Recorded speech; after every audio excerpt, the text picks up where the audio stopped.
All right, let's get right into it. Most of us go through life thinking our emotional responses are just hardwired, that this is who we are and we're stuck with it. But what if that wasn't true at all? What if you could literally, physically rewire your brain for more strength and calm? Well, you can. And today, we're going to break down the neuroscience behind how it all works. I want to start with a question and be honest with yourself here. Have you ever had one of those moments, maybe late at night or first thing in the morning, where you just feel broken? Like something is fundamentally wrong with you and you're the only one who can't seem to get it together? Yeah, we've all been there. And you're definitely not alone. So to make this feel real, I want you to meet Sarah. She's 24, she's just landed her first big job out of college. On the outside, everything looks great, right? Perfect even. But on the inside, she is drowning. A small project didn't go as planned at work, and that one little thing has kicked off this tidal wave of anxiety. Now, every single email that pops up, every meeting on her calendar feels like a massive threat. Sarah's story, her brain, is where we're going to start this journey. To really get what's happening to Sarah and to us, we have to look under the hood. We need to understand the basic hardware we're all working with. So first up, let's talk about your brain's built-in alarm system. Okay, so picture this. There's this constant tug of war happening inside your head 24/7. On one side, you've got the amygdala. This is your ancient primal alarm system. It's super fast and it screams danger at the top of its lungs. And here's the kicker. It doesn't care if it's a saber-toothed tiger or just a scary-sounding email from your boss. On the other side, you have the prefrontal cortex. Think of this as the calm, cool, collected CEO of your brain. This is the part that steps in and says, whoa, whoa, whoa. Let's all just take a breath and actually look at the situation rationally. Now, this is so important to understand. When you're dealing with chronic stress, like Sarah is with her new job, that constant pressure does two things. First, it weakens the regulator, your prefrontal cortex. It gets tired, it gets worn down. And at the exact same time, it makes the alarm, your amygdala, way more sensitive. It gets trigger happy. This creates this awful vicious cycle where being stressed actually damages your brain's ability to handle future stress. You become all reaction and very little rational thought. But here is the single most hopeful, most amazing discovery in modern neuroscience. And it's called neuroplasticity. All this means is that your brain isn't fixed. It's not set in stone. It's more like plastic. It can be reshaped. Every single time you practice a new way of responding to something, you are physically building new roads, new connections in your brain. Your emotional habits are not a life sentence. They can be changed. Okay, so how do we actually start building those new pathways? Our first technique is a really powerful one, and it's all about working with your body's biology instead of fighting against it. We're going to call it riding the 90-second wave. 90 seconds. What if I told you that the actual chemical reaction in your body, the flush of hormones that we call an emotion, only lasts for about 90 seconds?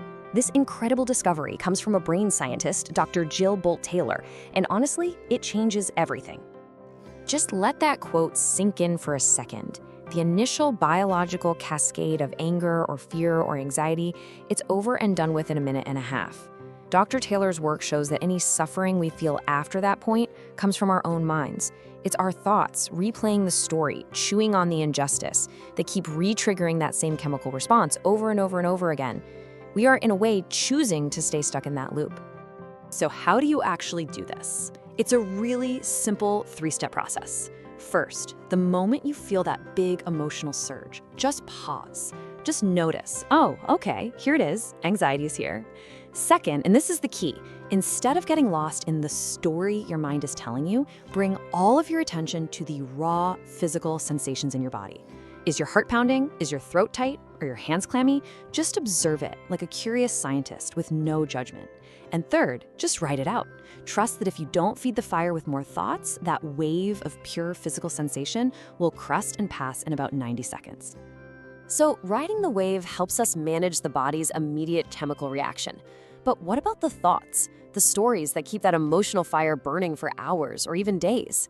Well, that's where our next tool comes in. It's time to learn how to rewrite your own inner story. This right here is the foundational idea of things like cognitive behavioral therapy, and it is a total game changer. Think about it. Two people can go through the exact same event. Let's say they both get turned down for promotion and have completely different emotional reactions. One person is devastated for weeks, the other is motivated by the next day. Why? because the suffering wasn't baked into the event itself. It's all in how we interpret it, the meaning we give it. The thing is, our brains have these little mental shortcuts that, unfortunately, often lead to thinking errors. Psychologists call them cognitive distortions, and you can see a few common ones here. On the left, you've got that "I'm a total failure" thought after making one mistake. That's called all or nothing thinking. Or maybe "this always happens to me." That's overgeneralization. The trick is to learn to catch yourself doing this, and then to consciously challenge that distorted thought with a more balanced, rational reframe, like the ones you see on the right. One setback doesn't define me. I mean, how much better does that feel? And it's also more true. And hey, here is a wild but incredibly effective brain hack from the research of a psychologist named Ethan Kross. The next time you feel really stressed out, try talking to yourself in the third person. See, when you use I, like, "I'm so overwhelmed, I can't do this," you're completely tangled up in that emotion. But when you use your own name, like, "Your name is feeling overwhelmed, but he can handle this," it's like you instantly take a step back. Brain scans actually show it cools down the emotional parts of your brain and lets you think more clearly, almost effortlessly. Okay, so we've learned how to handle the physical wave of emotion, and we've learned how to rewrite the stories our minds tell us. Now we're going to zoom out for our last and maybe most powerful idea: how to not just get through stress, but to actually use it to get stronger. This is all about building what's called an anti-fragile mind. This term was created by a writer named Nassim Taleb, and it's brilliant. We all know what fragile means, right? You drop a glass, it shatters. Simple. And we think the opposite of fragile is resilient or robust, something that can take a hit and stay the same. But anti-fragile is something else entirely. An anti-fragile system is something that gets stronger from stress and shocks. Think about your muscles after you lift weights. They don't just repair, they grow back stronger than before. That is anti-fragility.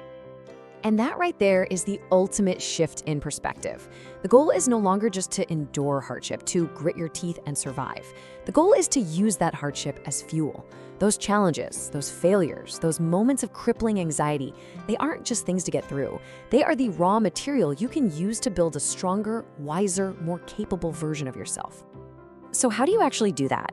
This quote from Admiral James Stockdale, who was a prisoner of war in Vietnam for over 7 years, just nails it. It's known as the Stockdale paradox, and it means you have to hold two seemingly opposite ideas in your head at the same time. On one hand, you must have this unwavering, absolute faith that you will prevail in the end.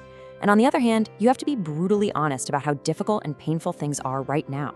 It's not about blind optimism. It's about a clear-eyed, grounded, and deeply resilient form of hope. All right, so let's do a quick recap of the powerful tools we've just put in our emotional toolkit. Number 1, you can ride the 90-second wave of a physical emotion without letting it drown you. Number 2, you can reframe your inner story by catching and correcting those automatic negative thoughts. And number 3, you can embrace anti-fragility, viewing every single challenge as a chance to grow stronger. Please remember, this isn't about some huge, dramatic, overnight change. It's about the small choices. It's about the little practices you do day in and day out. Every time you choose to pause instead of react, every time you reframe a negative thought, you are literally casting a vote for the person you want to become. You are actively, physically rewiring your own brain. So I'm just going to leave you with one final question to think about. We spend so much of our lives trying to avoid pain, trying to run away from struggle. But what if we've got it all backwards? What if those moments that feel the worst, the anxiety, the failure, the overwhelm, aren't actually signs that you're broken? What if they are invitations? What if your greatest struggles are actually your greatest opportunities for growth?